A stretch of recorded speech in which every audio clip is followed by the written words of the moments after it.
तो इनके लिए 2 लाइन है। रामचंद्र कह गए सिया से, ऐसा कलयुग आएगा, माँ बाप करेंगे चर्च में शादी, बेटा ब्राह्मण कहलाएगा। एक डाल पे उल्लू बैठा, एक डाल पे तोता, ब्राह्मण बन के घूम रहा है फिरोज खान का पोता। तो भाई साहब, आपकी जब खुद का जाति धर्म का पता नहीं है तो आप दूसरों के ऊपर टिप्पणी उठाने से पहले 100 बार सोच लिया करिए कि आप किस तरीके की बात कर रहे हैं। हाँ, एनकाउंटर तो गलत हो रहा है, एनकाउंटर नहीं होना चाहिए। एनकाउंटर बाबा जी 24 घंटे के अंदर आदेश देते हैं, गलत करते हैं। बाबा जी को 1 घंटे के अंदर आदेश देना चाहिए, जहाँ मिले तुरंत मारो, मौका भी मत दो सफाई देने का। पैर पे गोली नहीं, उसके सर पे मारो, भेजे मारो गोली। एनकाउंटर वो होता है, ये नियम चेंज कर दें। विपक्ष सही कह रहा है, एनकाउंटर गलत है। ये इटली की रहने वाली हैं, ये सोनिया गांधी। इटली को मजबूत करते थे, बाकी सबको खोखला करते चले आए हैं, और बात अब कर रहे हैं कि नरेंद्र मोदी ने देश को खोखला कर दिया।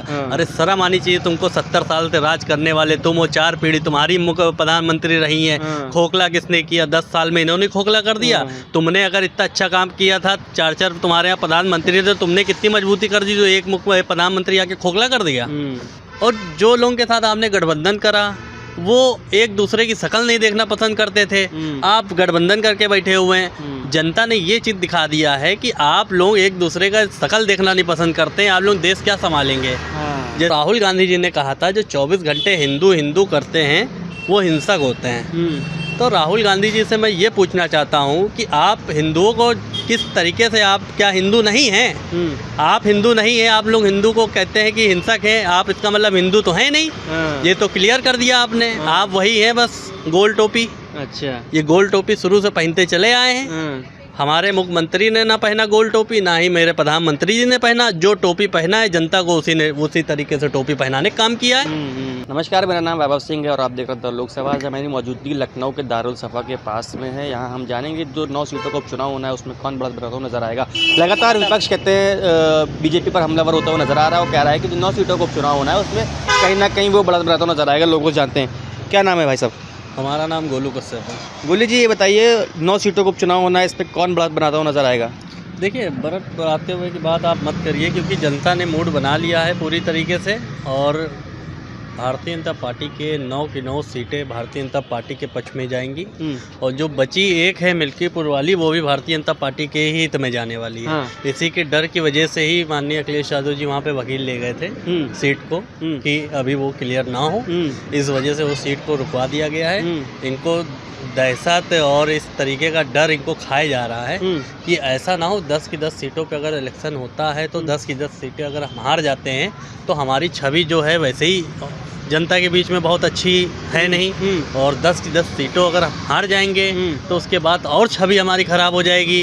27 में इलेक्शन है विधानसभा, अब उसमें इनको क्या नारा देंगे, क्या मुद्दे पे बात करेंगे और क्या जनता के पास जाके अपना वोट लेंगे, तो ये सब मुद्दे इनके हो जाएंगे ख़त्म। आपने कहा कि अखिलेश यादव वहाँ पे वकील ले गए थे, क्या लग रहा है कि अखिलेश यादव ने सीट फंसवा दी है? जाहिर सी बात है, वहाँ पे ले जाने का मतलब क्या हुआ? पर विपक्ष तो कह रहा है कि ये सीट कहते हैं बीजेपी ने जानबूझ फंसवा दी है। देखिए, बीजेपी के ऊपर तो सीधे वही है ना कि आपसे गलती होती है तो आप भारतीय जनता पार्टी पे ही जो है आरोप लगाने का काम आप लोगों का शुरू से चलता चला आया है। लेकिन इससे भी जनता बहुत अच्छी तरीके से जागरूक हो चुकी है। जनता पहले वाली जनता नहीं रही है कि आपने जो समझाया जनता ने वही। ऑनलाइन का ज़माना आ गया है, हर लोगों के पास सब फ़ोन है, एंड्रॉयड फ़ोन है, और सब लोग जो है उस हिसाब से फ़ोन का यूज़ करते हैं। जो लोग देखते हैं कि हाँ कौन सी पार्टी सही बताती है, कौन सी पार्टी जो हम लोग को इतने साल से अंधविश्वास में रखती चली आई है। तो भारतीय जनता पार्टी जो भी करती है क्लियर कट में बात करती है, क्लियर चीज़ें करती है। जो उसके पास रहता है वो मुद्दे पे बात करती है। मुद्दे से किसी को जो है अंधविश्वास करके कोई भी चीज़ ना वो बोलती है, ना ही वो चीज़ें जो है उस हिसाब से बताती है। जो इन लोग की पार्टियों में चलता चला आया है वही विपक्ष पे पार्टियों पे आरोप लगाने का काम ये कर रहे हैं। इससे कोई भी फ़र्क नहीं पड़ेगा। भारतीय जनता पार्टी की 9 की 9 सीटें का इलेक्शन आने वाला है, डेट आ चुकी है।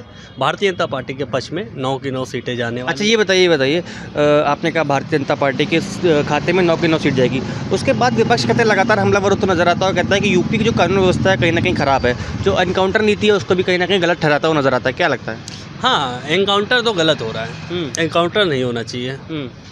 एनकाउंटर बाबा जी 24 घंटे के अंदर आदेश देते हैं, गलत करते हैं। बाबा जी को 1 घंटे के अंदर आदेश देना चाहिए, जहाँ मिले तुरंत मारो, मौका भी मत दो सफाई देने का। पैर पे गोली नहीं, उसके सर पे मारो, भेजे मारो गोली। एनकाउंटर वो होता है। ये नियम चेंज कर दें। विपक्ष सही कह रहा है, एनकाउंटर गलत है। 1 घंटे के अंदर न्याय दें, तुरंत तड़पड़ जहाँ मिले वहीं ठोक दो, ये तरीका होता है। और ये मुख्यमंत्री उत्तर प्रदेश के योगी आदित्यनाथ जी 2017 से मुख्यमंत्री की शपथ ग्रहण उन्होंने की है। उसके बाद रिपीट दूसरी बार सरकार हुई है इनकी, उत्तर प्रदेश में इतिहास में है कि रिपीट सरकार हुई है। हाँ बिल्कुल। और रिपीट ये भी आप देख लीजिएगा, 27 का इलेक्शन बहुत ज़्यादा दूर नहीं रह गया है। और विपक्ष पूरी तरीके से तैयारी जो ये कर रहे हैं सरकार गिराने के लिए, इनको ये नहीं पता है कि सरकार गिरेगी नहीं, सरकार और तेज़ी से आगे बढ़ रही है। और भारतीय जनता पार्टी के कार्यकर्ता, बड़े बड़े नेता, बड़े बड़े मंत्री, बड़े बड़े विधायक, बड़े बड़े सांसद सब एक साथ एकजुट में रह के मजबूती का काम कर रहे हैं भारतीय जनता पार्टी को आगे बढ़ाने का।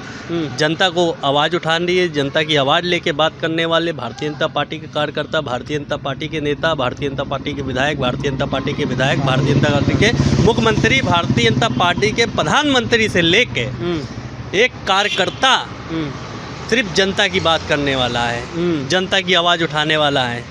और अपना घर नहीं देख रहा है वो व्यक्ति, जो अपना घर स्वयं छोड़ के आके सिर्फ देश के लिए वो जी रहा है, देश के लिए बात कर रहा है, देश को आगे बढ़ाने की बात कर रहा है। अपने पहलों की सरकारों में सिर्फ अपना घर आगे बढ़ाते थे, अपने लोगों को आगे बढ़ाते थे, अपनी जहाँ के रहने वाले, इटली की रहने वाली हैं ये सोनिया गांधी, इटली को मजबूत करते थे, बाकी सबको खोखला करते चले आए हैं। और बात अब कर रहे हैं कि नरेंद्र मोदी ने देश को खोखला कर दिया। अरे शर्म आनी चाहिए तुमको, 70 साल से राज करने वाले तुम, वो 4 पीढ़ी तुम्हारी मुख्य प्रधानमंत्री रही हैं। खोखला किसने किया? 10 साल में इन्होंने खोखला कर दिया। तुमने अगर इतना अच्छा काम किया था, 4 तुम्हारे यहाँ प्रधानमंत्री थे, तुमने कितनी मजबूती कर दी जो एक मुख्य प्रधानमंत्री आके खोखला कर दिया। तो ये सब इन लोग की जो है जुमले। अच्छा ये बताइए, कहते हैं ये बताइए, जो कहते हैं अभी विपक्ष लगातार हमलावर हुआ है और कह रहा है कि जो मिल्कीपुर सीट है उसको बीजेपी ने जानबूझ के फंसा दिया है, क्योंकि वहाँ इनका प्रदर्शन अच्छा नहीं है। वहाँ उनको खुद पता है, उन्होंने इंटरनल सर्वे करके उनको भी पता है कि वो वहाँ से हार जाएंगे, इसलिए उन्होंने सीट को फंसा दिया। क्या लग रहा है? देखिए, विपक्ष जिस तरीके का आरोप लगा रहे हैं, ये ऐसा कुछ भी नहीं हुआ है। भारतीय जनता पार्टी जो चाह रही है 10 की 10 सीटों पे आई है मैदान में। अगर आपके अंदर है, काबिलियत है, आपने काम किया है, आपकी जनता आपके सपोर्ट में है, तो आइए मैदान में उतरिए ना। अगर मेरे साथ जनता है तो हम तो बिल्कुल आगे लड़ भिड़ के हम मैदान में उतरेंगे, हम पीछे दबने वाले में से तो नहीं है ना। जनता अगर मुझे सपोर्ट करेगी तो मैं भी मैदान में उतरूंगा, मैं भी इलेक्शन लड़ूंगा। जनता, मुझे पता है कि जनता मेरे साथ है, तो फिर डर किस बात का है? आइए मैदान में। ये सब जुमलेबाजी है विपक्षों की। विपक्ष जान रहा है कि 10 की 10 सीटें हार जाएंगे, मुंह पे पड़ जाएगा तमाचा, इसलिए एक सीट फंसा के ये सब जुमलेबाजी कर रहे हैं। वर्तमान की सरकार में आरोप लगाने का काम करते हैं ठगबंधन वाले लोग, और जनता को शुरू से ठगते चले आए हैं। और ये इससे कुछ भी फर्क नहीं पड़ेगा। और भारतीय जनता पार्टी 9 सीटों पे लड़ेगी, 9 की 9 सीटें जीत के वहाँ से आएंगे सब विजय होके, और सब शपथ ग्रहण करेंगे। विपक्ष के लोगों के मुंह पे बहुत तगड़ा तमाचा पड़ेगा। और इसी से 27 का रास्ता दिख जाएगा कि भारतीय जनता पार्टी की माननीय योगी आदित्यनाथ जी फिर से पुनः तीसरी बार मुख्यमंत्री की शपथ लेते हुए बहुत जल्दी दिखेंगे। अच्छा ये बताइए, जो उपचुनाव होना है उसमें 2 सीटें बहुत हाई प्रोफाइल हैं, एक मिल्कीपुर और एक करहल सीट। ये जो करहल सीट है, इसमें क्या लग रहा है कि बीजेपी जीत पाएगी कि नहीं जीत पाएगी? कि वो यादव बहुल सीट है, उस पर पहले मुलायम सिंह यादव वहाँ से विधायक हुआ करते थे, फिर बाद में अखिलेश यादव हुए। क्या लग रहा है कि वहाँ कौन जीतता हुआ नजर आएगा?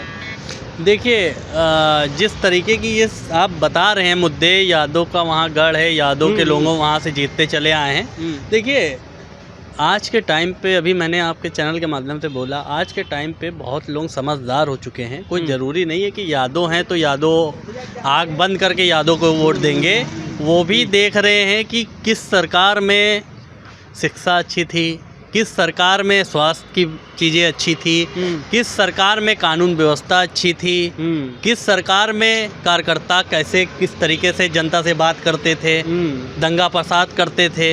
ये जनता भी बहुत अच्छी से देख रही है। यहाँ जाति धर्म की मैं बात नहीं करूँगा, मैं जाति धर्म की बात करता नहीं हूँ किसी भी चैनल पे, और ना मैं इस टाइप का हूँ। मेरा सीधा मानना है सबका साथ, सबका विकास, सबका विश्वास, जैसे कि माननीय प्रधानमंत्री जी ने कहा था। मैं उस पर बात करने वाला व्यक्ति हूँ। मैं जाति धर्म को लड़ने वाला नहीं हूँ, मैं भी पकड़ी उससे आता हूँ।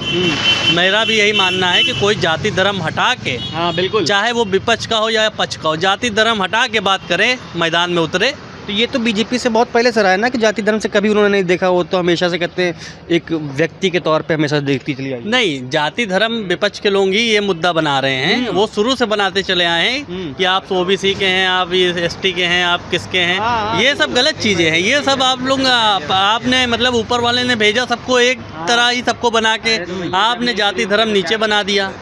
तो ये सब जाति धर्म का हट के राजनीति आप करिए आके मैदान में, हो सकता हो आपको जनता बहुत अच्छी तरीके से और बहुत ही, हम तो कहते हैं कि बहुत अच्छा जो इस तरीके की आपकी स्थितियां बना दी गई हैं उत्तर प्रदेश में, अगर जाति धर्म से हट के बात करेंगे तो हो सकता है दोबारा कुछ आपके लिए कुछ सोचे आगे करने के लिए। लेकिन आप लोग जाति धर्म में ही लड़े पड़े हैं, आप लोग जाति धर्म में इस तरीके से ला के ले आए ना कि एक दूसरे की लोग आज शकल देखना नहीं पसंद करते हैं। जो स्थिति पैदा हो गई है, ये राजनीति एक बहुत गंदी तरीके से खेली। अच्छा ये बताइए, जो बहराइच में जो अभी बवाल हुआ था उस पर लगातार विपक्ष ये कह रहा है कि बीजेपी ने सुनियोजित तरीके से जानबूझ कर कराया था, क्या लग रहा है? देखिए बीजेपी का, देखिए वर्तमान में जो सरकार होगी, जो सरकार होगी वर्तमान में उसी के ऊपर आरोप लगेगा। तो ये विपक्ष की गलतियां नहीं है, विपक्ष भी जान रहा है कि किसकी गलती है, किस वजह से वहाँ पे माहौल ख़राब हुआ है और किस वजह से वहाँ का ऐसा स्थितियाँ आई हैं और किस तरीके के वहाँ के लोग जो है परेशान हुए हैं। ये विपक्ष के लोग बहुत अच्छी तरीके से जान चुके हैं और उससे ज़्यादा विपक्ष के लोग सत्ता में रहे हैं, ये सब काम करवाने का उन्होंने काम किया है।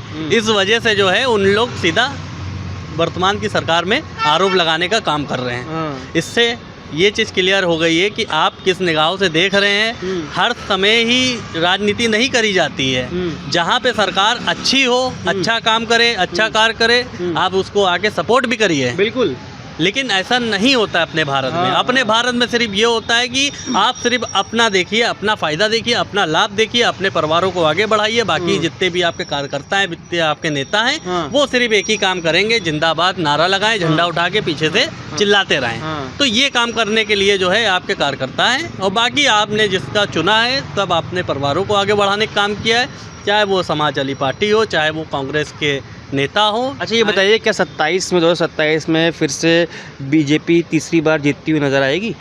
देखिए ये ऐसा कहा जा रहा है कि यूपी में इस बार जो चुनाव होना है 27 का, उसमें अखिलेश यादव प्लस राहुल गांधी का फैक्टर आएगा और यहाँ पे ऐसा कहा जा रहा है कि अगर ये दोनों गठबंधन करके आएंगे तो हो सकता है कि मायावती भी गठबंधन कर जाए, तो उसके बाद शायद बीजेपी ना आ पाए, क्या लग रहा है? अब ये बताइए मुझे, इतना बड़ा इलेक्शन हुआ 2024 का, ठीक है, 2024 में कितने लोग गठबंधन में आए विपक्ष के?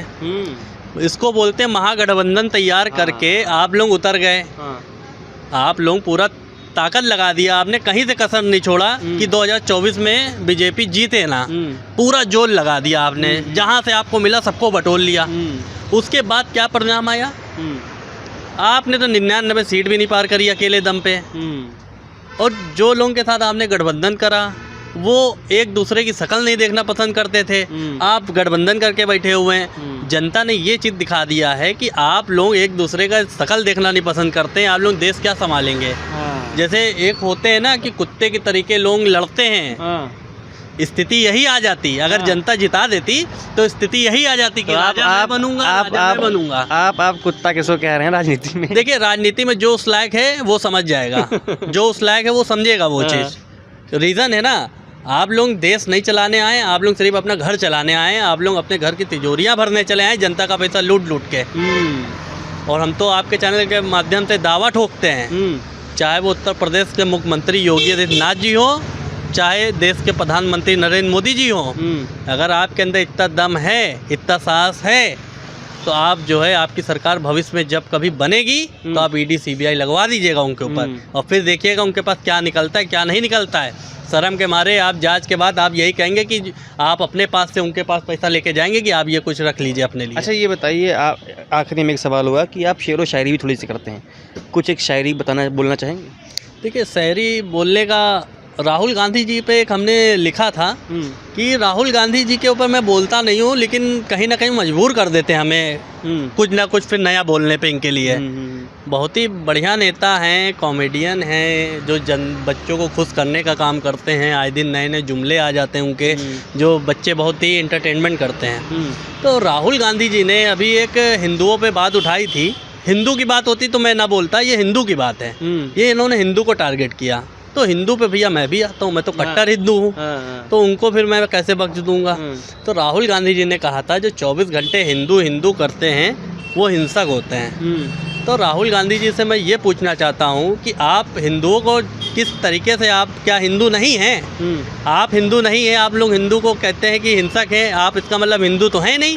ये तो क्लियर कर दिया आपने, आप वही हैं बस गोल टोपी। अच्छा, ये गोल टोपी शुरू से पहनते चले आए हैं। हमारे मुख्यमंत्री ने ना पहना गोल टोपी, ना ही मेरे प्रधानमंत्री जी ने पहना। जो टोपी पहना है जनता को उसी तरीके से टोपी पहनाने का काम किया है। तो इनके लिए 2 लाइन है, रामचंद्र कह गए सिया से ऐसा कलयुग पाएगा, माँ बाप करेंगे चर्च में शादी, बेटा ब्राह्मण कहलाएगा। एक डाल पे उल्लू बैठा, एक डाल पे तोता, ब्राह्मण बन के घूम रहा है फिरोज खान का पोता। तो भाई साहब, आपकी जब खुद का जाति धर्म का पता नहीं है तो आप दूसरों के ऊपर टिप्पणी उठाने से पहले 100 बार सोच लिया करिए कि आप किस तरीके की बात कर रहे हैं। तो इसलिए राहुल गांधी जी के लिए ही यही चीज़ है। और बाकी एक चीज़ और है राहुल गांधी जी के लिए, मैं खुद बताना चाह रहा हूँ कि राहुल गांधी जी अभी एक गए थे स्नान करने वहाँ पे, तो वहाँ पे उनको एक जनेऊ दिया गया पहनने के लिए। तो भाई साहब, जनेऊ हमेशा जो है तिरछा पहना जाता है, तो भाई साहब ने क्या किया, यूँ करके सीधा पहन लिया। तो इनको जो है वहाँ पे पहली चीज़ तो फिर वहाँ पे पंडित ने बताया कि आप जो इस तरीके से नहीं, आपको यूँ पहनना है तिरछा। तो भाई साहब ने फिर तिरछा पहना, तो उनको आरती दी गई करने के लिए। तो भाई आरती हमेशा यूँ होती, सीधी होती है, तो भाई साहब ये चला दिए उल्टा। तो ये बताइए, फिर पंडित ने कहा ऐसे नहीं है, ऐसे चलाइए सीधा। तो भाई सीधा ये होता है, तो भाई साहब ऐसे ऐसे चला रहे सीधा, तो ये आरती कर रहे हैं। तो आप वहीं पे जाइए, आप मक्का मदीना जाइए, आप बाबरी मस्जिद जाइए, आप हज करने जाइए, आप मजार जाइए, आपका धर्म वही है। आप हिंदुओं को धर्म में ज़बरदस्ती वाले चले आए हैं। एस्ट्रिटेटिकल हिंदू कहा गया है तो गलत नहीं कहा गया है।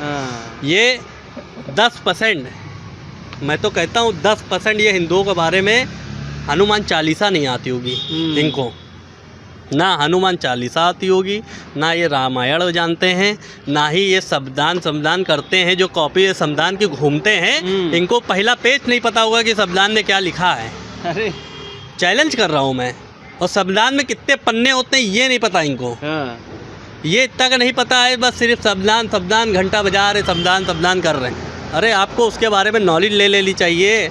आप तो वही वाली बात है कि बना बनाया सब कुछ मिल गया है, तो आप उस चीज़ की वैल्यू क्या जानेंगे। बिल्कुल बिल्कुल। आप धरती से बना के आते, मेहनत करके बनाते आते, तब उस चीज़ की आप वैल्यू भी जानते। और नरेंद्र मोदी जी के ऊपर, माननीय देश के प्रधानमंत्री हैं, पूरे विश्व में डंका ऐसे ही नहीं बच रहा है। कुछ उनके अंदर काबिलियत है, कुछ उन्होंने देश के लिए किया है और कुछ अपने देश के लिए आगे बढ़ाने का काम कर रहे हैं। आपने तो अर्थव्यवस्था बिल्कुल ध्वस्त कर दी थी। अब अर्थव्यवस्था देखिए जाके, अपना भारत 3रे नंबर पे आ चुका है और आने वाले टाइम पे देखिएगा 1 नंबर पे भारत आने वाला है। माननीय प्रधानमंत्री जी रहेंगे और उसके बाद ही देखिएगा अपना भारत एक जो सोने की चिड़िया कही जाती थी, और आने वाला टाइम बहुत ज़्यादा दूर नहीं रह गया, सोने की चिड़िया है और आगे भविष्य में रहेगी। ठीक। तमाम सवालों के जवाब भाई ने दिए और कहा कि यूपी के जो उपचुनाव होना है उसमें कहीं ना कहीं बीजेपी फिर से बढ़त नजर आएगी। आप देख रहे हैं द लोकसभा, वैभव कुमार सिंह, लखनऊ।